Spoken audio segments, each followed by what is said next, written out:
Hey guys, this is Nocturnal Overclocking here with another video. Basically, just what I wanted to do today, touch on a couple questions that I've had come up lately. What a lot of the questions that have been coming to me is about my memory that's in the computer. I have Corsair Vengeance 32 gigabyte kit. You guys want to see here. Now, as you can see, the heat spreader is about twice the size of the RAM.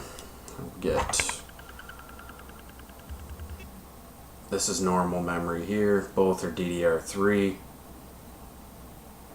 Okay, so there's the difference there. Now the heat spreader, not sure if you'll be able to see it. There is actually a split right down the middle there. So if you did want to take this off, it's very easy to take off if you were going to do water cooling, or actually take it off for whatever reason.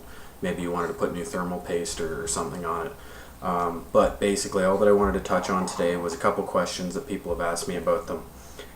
First question that I've gotten is it actually worth buying?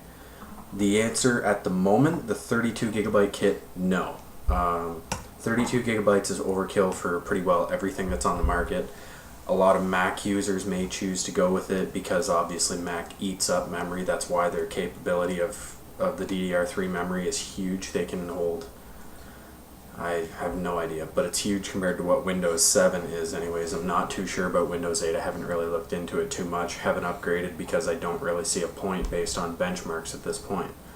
Now that being said, the only reason that I would not recommend the 32 gigabyte, I would go with an 8 or a 16 gigabyte. 8 gigabytes right now is pretty factory standard.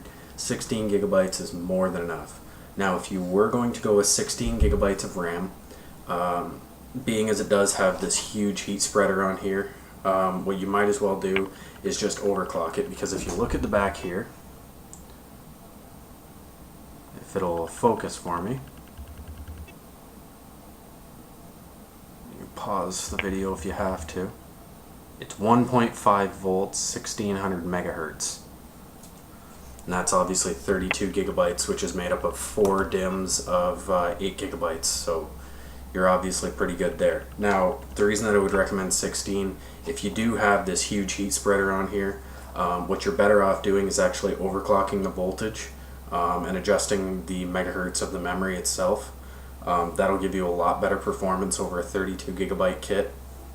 Now the heat will go up. Not a huge deal because these actually don't get any hotter than the factory ones that came in my Dell. So, I mean, this is complete overkill. However, if you are spending this kind of money, they obviously know that you're an enthusiast and that you're going to be overclocking. So you might as well buy a lower gigabyte package and just upgrade it, or overclock it I should say. The heat won't be astronomical. Now if you do buy the 8 gigabyte kit and you're trying to squeeze every single megahertz out of it that you can, and you're tweaking with the voltage and it's a huge deal, it's going to be very, very, very difficult to find a memory cooler that will support this adequately.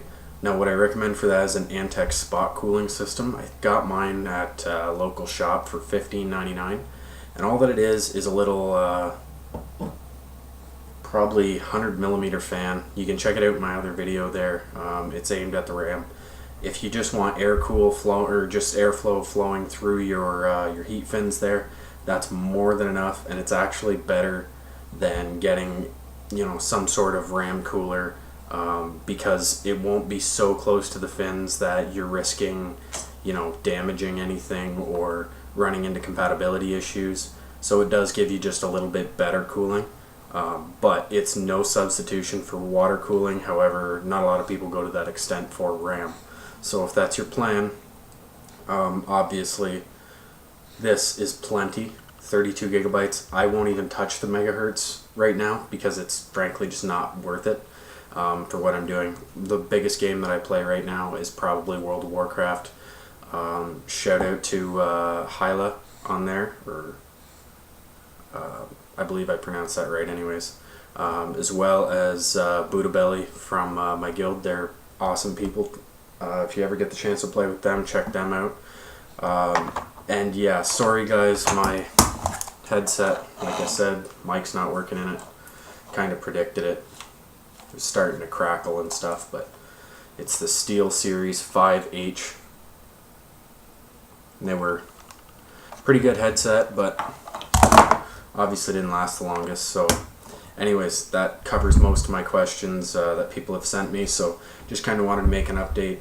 Now in the future, probably next week, look out for this video, to be honest with you. Got another 120 millimeter rad, double thick.